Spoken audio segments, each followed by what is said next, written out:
జై శ్రీరామ్. భద్రాద్రి శ్రీ సీతారామచంద్ర స్వామివారి ఆలయంలో వైకుంఠ ఏకాదశి మహోత్సవాలు భక్తి శ్రద్ధలతో అంగరంగ వైభవంగా కొనసాగుతున్నాయి.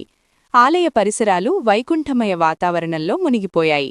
భక్తుల నినాదాలతో, వేద మంత్రధ్వనులతో, హరిదాసుల భజనలతో సమస్త భద్రాచల క్షేత్రం శ్రీరామ నామస్మరణతో మారుమోగుతోంది. ప్రతి సంవత్సరం వైకుంఠ ఏకాదశి సమయంలో శ్రీ సీతారామచంద్ర స్వామివారి దివ్యదర్శనం కోసం దేశం నలుమూలని నుండి వేలాది మంది భక్తులు భద్రాచలానికి తరలివస్తారు. ఈ సంవత్సరం కూడా భక్తులు ఉత్సాహంగా పాల్గొంటూ ఆధ్యాత్మిక ఆనందంలో తేలుతున్నారు. వైకుంఠ ఏకాదశి ఉత్సవాల్లో భాగంగా 4వ రోజు స్వామివారు నరసింహ అవతారంలో భక్తులకు మంగళ దర్శనమిచ్చారు. ఆలయ ప్రధాన ప్రవేశద్వారం వద్ద నుంచే భక్తుల క్యూలైన్లు ప్రారంభం కాగా స్వామివారి దర్శనం కోసం అందరూ ఆతృతగా ఎదురుచూశారు. భగవంతుని నరసింహ స్వరూప దర్శనం దేవతలకే దొరికే ఆ దివ్య అనుభూతిని భక్తులు పొందారని చెబుతున్నారు. ఉదయం ప్రత్యేక సుప్రభాత సేవతో కార్యక్రమాలు ప్రారంభమయ్యాయి. తర్వాత వేద పారాయణాలు, నరసింహ హోమం, మహానైవేద్యం, తీర్థప్రసాదార్పణం ఘనంగా నిర్వహించబడ్డాయి. మధ్యాహ్నం నరసింహ కళ్యాణం దివ్యమయంగా కొనసాగింది. సాయంత్రం ప్రాకారోత్సవ వేడుక, దీపాలతో ముస్తాబు చేసిన మాడవీధులు ఆధ్యాత్మిక కాంతులతో మెరిశాయి. స్వామివారి శోభాయాత్రలో భక్తులు పుష్పసమర్పణలు చేస్తూ జై శ్రీరామదేవా, జై శ్రీరామ నినాదాలు ఆకాశాన్నంటాయి. చిన్నా పెద్ద అన్ని వయసుల భక్తులు ఈ దివ్య దర్శనంలో పాల్గొని పరవశించిపోయారు. దేవస్థానం అధికారులు భక్తుల రద్దీని దృష్టిలో ఉంచుకుని ప్రత్యేక ఏర్పాట్లు చేశారు. సమగ్ర భద్రతా చర్యలు చేపట్టి నీరు, తీర్థప్రసాదం, వైద్య సాయం వంటి సదుపాయాలు అందుబాటులో ఉంచారు. సేవకులు, వాలంటీర్లు భక్తులను మార్గనిర్దేశం చేస్తూ భక్తిపూర్ణి వాతావరణాన్ని కల్పించారు.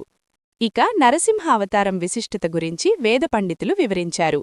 భక్తులను రక్షించేందుకు, ధర్మ సంస్థాపన కోసం పరమాత్మ స్వయంగా ఉగ్రరూపం ధరించారని, హిరణ్యకశిపుని అధర్మాన్ని నిర్మూలించి భక్త ప్రహ్లాదుడిని రక్షించడం ద్వారా భగవంతుడు నరసింహావతారాన్ని ప్రదర్శించారు. ఆ అవతారమంటే ఉగ్రత్వంలో కరుణ, శక్తిలో ప్రార్థనాభావం కలిసిన పరమాత్మ స్వరూపమని పురాణాలు చెబుతున్నాయి. నరసింహస్వామి దర్శించేవారికి సర్వదోషాలు నశిస్తాయి, భయమన్నది తొలగిపోతుంది, జీవితంలో ధైర్యంతో పాటు విజయ దిశల్లో పురోగతి లభిస్తుంది.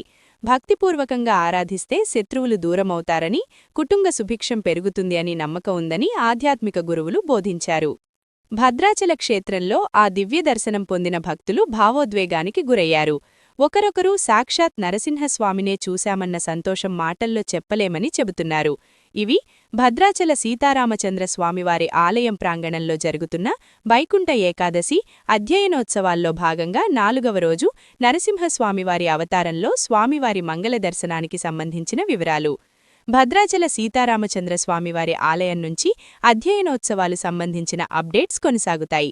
స్టేట్యూన్ స్ఫూర్తి ఇండియా న్యూస్. ఇది సామాన్యుడి చేతిలో అస్త్రం. మన ఛానల్ను సబ్స్క్రైబ్ చేయడం మర్చిపోవద్దు. శ్రీరామాయ నమః. శ్రీమతే రామానుజాయ నమః. భద్రాచల క్షేత్రంలో వైకుంఠ ఏకాదశి మహోత్సవాలను పురస్కరించుకొని పగల్పత్తుత్సవాలలో భాగంగా స్వామివారికి దశావతార అలంకరణలు నిర్వహించడం జరుగుతుంది. ఆ క్రమంలో ఈనాడు మనకి స్వామివారు 4వ అవతారమైనటువంటి నృసింహ రూపంలో దర్శనాన్ని కృపచేస్తూ ఉన్నారు. నృసింహ అవతారం భగవానుడు యొక్క విశ్వవ్యాపకత్వాన్ని సూచించేటువంటి అవతారంగా చెప్పడం జరిగింది. అంతర్బహిష్ట తత్సర్వం వ్యాప్య నారాయణ స్థితః అని వేదం ఏదైతే కీర్తిస్తోందో ఆ కీర్తనకి అనుగుణంగా మనకి ధరించినటువంటి అవతారంగా నృసింహావతారాన్ని పెద్దలు కొనియాడతారు. అటువంటి నృసింహుని యొక్క ఆరాధన మనం చూసినట్లయితే చాలా విశేషమైనటువంటి ఫలితాలను ఇస్తుంది. అంతేకాకుండా ఒకేసారి ఇటు కరుణరసాన్ని, రౌద్రరసాన్ని సమ్మిళితం చేసి చూపించినటువంటి అవతారంగా నృసింహ అవతారం మనకి విఖ్యాతి చెందింది. ఈ నృసింహ రూపంలో ఉన్నటువంటి స్వామిని ఆరాధించడం వల్ల మనకి సకల విధ బాధలు కూడా తొలగుతాయని మనకి మంత్రశాస్త్రం చెబుతోంది. నృసింహ ఉపాసన చాలా విశేషమైనటువంటిదని మనకి పురాణాలు నృసింహ ఆరాధనకు కలిగే ఫలితాలను తెలియజేస్తున్నాయి.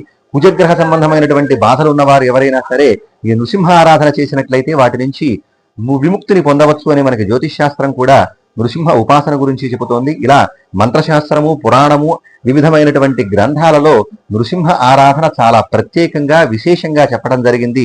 అటువంటి దివ్యమైనటువంటి స్వరూపంలో ఈనాడు మనకి భద్రాచల రామచంద్రమూర్తి దర్శనాన్ని కృపచేస్తూ ఉన్నారు. అంతేకాకుండా మనకి మరొక విశేషము, మృగాలలో నేను సింహాన్ని అంటూ గీతలో భగవానుడు చెప్పుకున్నాడు. ఈ మృగ సంబంధం అంటే సింహ సంబంధమైనటువంటి తల రాజసానికి చిహ్నంగా చెబుతారు.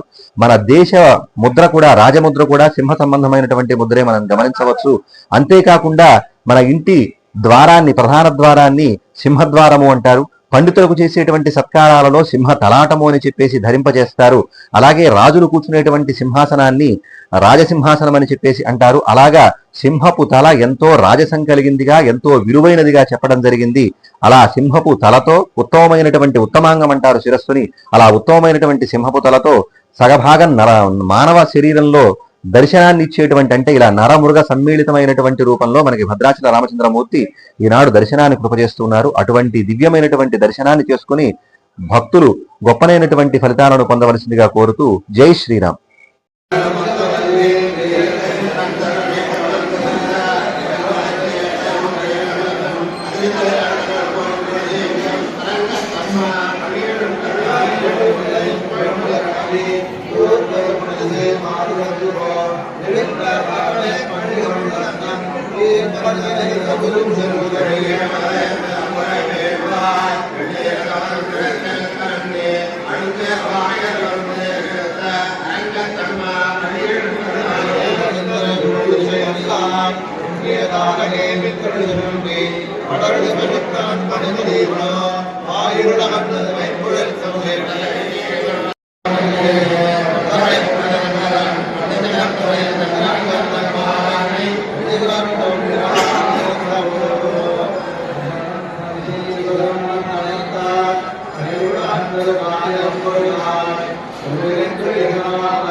రామచంద్ర